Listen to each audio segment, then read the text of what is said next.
We begin with Bangladesh and Pakistan. Are they burying the hatchet and fixing ties? It was unthinkable under Sheikh Hasina, but now anything goes.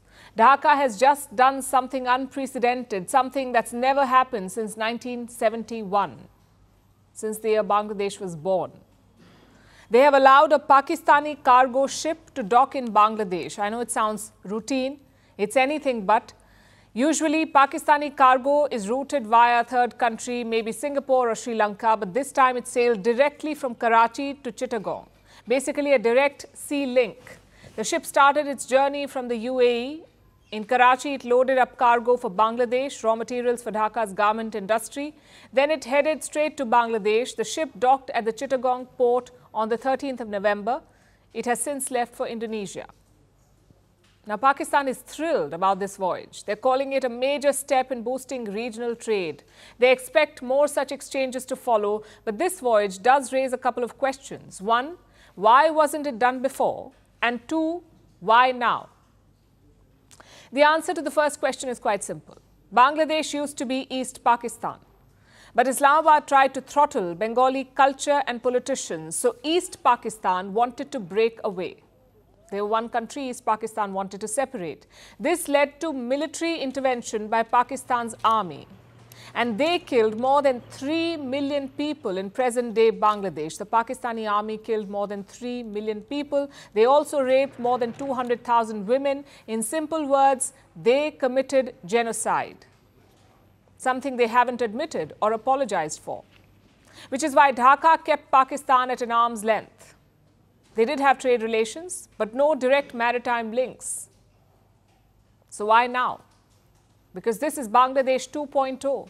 Sheikh Hasina has been toppled and exiled. Mohammad Yunus is the new interim chief, and he is keen on resetting ties with Pakistan. We saw that in September. Yunus was in New York for the UN General Assembly. While there, he met Shehbaz Sharif, the Prime Minister of Pakistan, and Sharif is more than eager to reciprocate.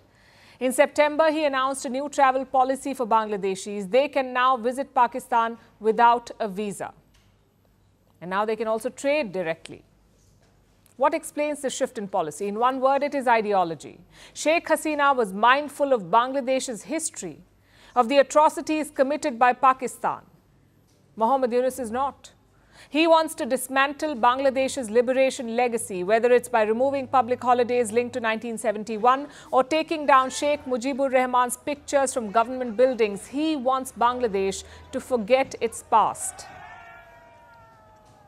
The question, I guess, is how should India see this pivot? Should this worry New Delhi? Well, there are two factors to consider. The first is the security aspect. The second is the political.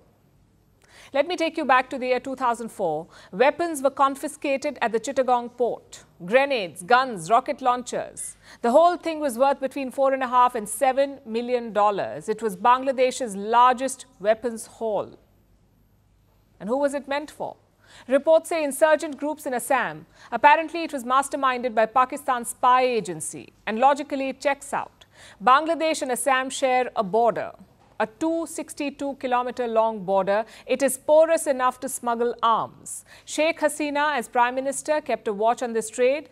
But again, Mohammad Yunus, the current in charge, is not. Last month, he announced a new decision. Goods from Pakistan will no longer be physically checked in Bangladesh. The previous regime used to check them. The Yunus regime will not.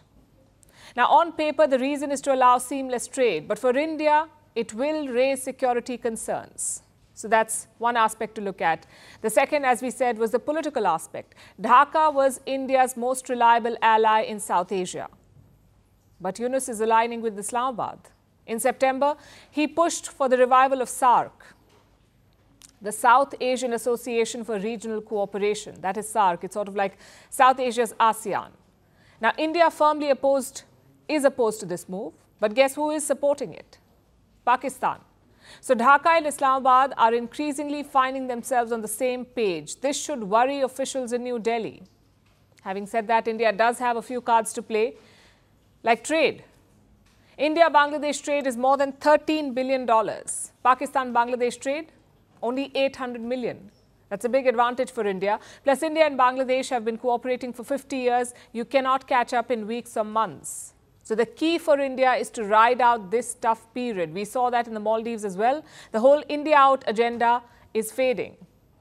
Eventually, Dhaka too will have to accept this geopolitical reality.